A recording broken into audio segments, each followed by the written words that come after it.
Hey friends, welcome back. In this short little video, I'd like to show you the so-called measures table trick. Now, let me just maybe scroll down up here and make this smaller. And what you should see is currently our total sales measure is inside the sales table. Now, the reason why it is currently in the sales table is because I right-click on this table and created a measure from here. If I would create on this product table here, for instance, right-click here and then create a new measure, I could create the same measure, like total sales, but then the measure itself would appear inside the products table, not in the sales table. So if I would like to actually make sure that all my measures are stored in the same table, then I could do the so-called measures table trick. The way this works is I can simply go to Home, and under Home, I have the option to create a manual table. So by simply clicking on this Edit Data. Then here, I just need some kind of dummy value in here. So if I type in simply a 1, that's totally fine. And I can name this table here and call it measures TBL. TBL is for table. And I think you cannot use the name measure directly because measure is, I think, a keyword in Power BI. That's why I call it measures TBL. But you can name it whatever you want. Then you click on Load and just wait. And now we have another table in here, this measure table, right? Now, what you could do is simply go to the measure itself here, and then we can here see in the table tools, there's the measure tools up there. Then there is a name for the measure. We can rename it here, but also there is a home table, and the home table can be changed here by simply going to another table. So if, for instance, for the sales, currently it's a sales table, but for the total sales measure, if I check the measures table now, click on it, you see that now if I do that, the total sales is now part of the measures table and not of the sales table anymore.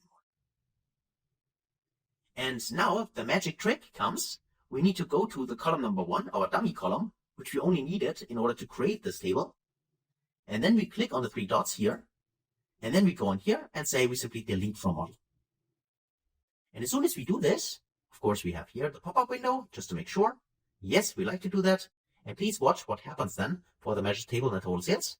If I click on yes, then now automatically the measures table gets put on the top here, and also the icon changes. It's not a table anymore, a table icon, but instead it's this calculator icon. Because in this specific table, I only have measures. My total sales, in this case, just one measure, but of course I could have several measures in here. And that's the measures table trick. So we have all our measures now, or we could create all our measures inside this measures table. So we have a better structure in here. And also they're always put on top here. And below there are all the tables we have. And also it has this little icon, this calculator icon, or several calculator icons here. It just to make sure that this is also an indication that this is our measures table. So this is just really, again, for structuring. It's not required in any way. You can also create your measures in all the tables and then just search for the measure here in the search bar. But I personally prefer to have my measures table here and all my measures in this table. And I can still use the search bar if I have too many measures, but this structure I really prefer because now my measures are always on top. And that's how you can do that. So you need to make sure that you have at least one measure, and then you can create under Home, as we've seen, under, in this case, Enter Data, a manual table just with a dummy column.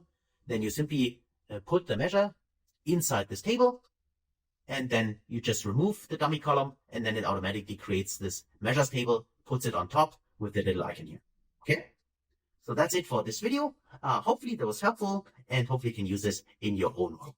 So thanks a lot for watching, and also, of course, for participating, as always, and see you in the next video. Until then, thanks, guys.